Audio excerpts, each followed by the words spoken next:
Ako po, lahat po ng binibintang nila, natapos na ho noong 2020 pa, naging kaso ko na ho lahat yan.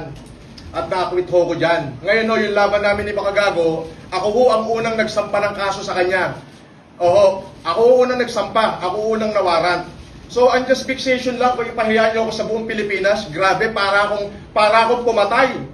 Yung sinasabi niyong marami ko inistapa, 2020 pala, ang dami nang nagsasabi niya, wala naman nagkatotoo kahit isa. Tapos papahiyain niyo ako, national TV, nagganito, nakesyo ako daw ay nagmura kay ganito. Merong dahilan ho yun kung bakit ako nakapagsalita ng hindi maganda sa isang general. Huwag ka iyak, tanga ka, iyak. Wala, meron nung dahilan yun. Pero ang totoo niyan, ang justification lang, ipinahiya niyo ako buong Pilipinas na ganito, grabe. Mas mabigat yung kinaso ko sa'yo, hintay mo warrant mo. Deserve na yan, deserve. Baho mo, buti nga sa'yo. Dinami-dami mo ako, Buti nampas mo pa. Ayan, protesting.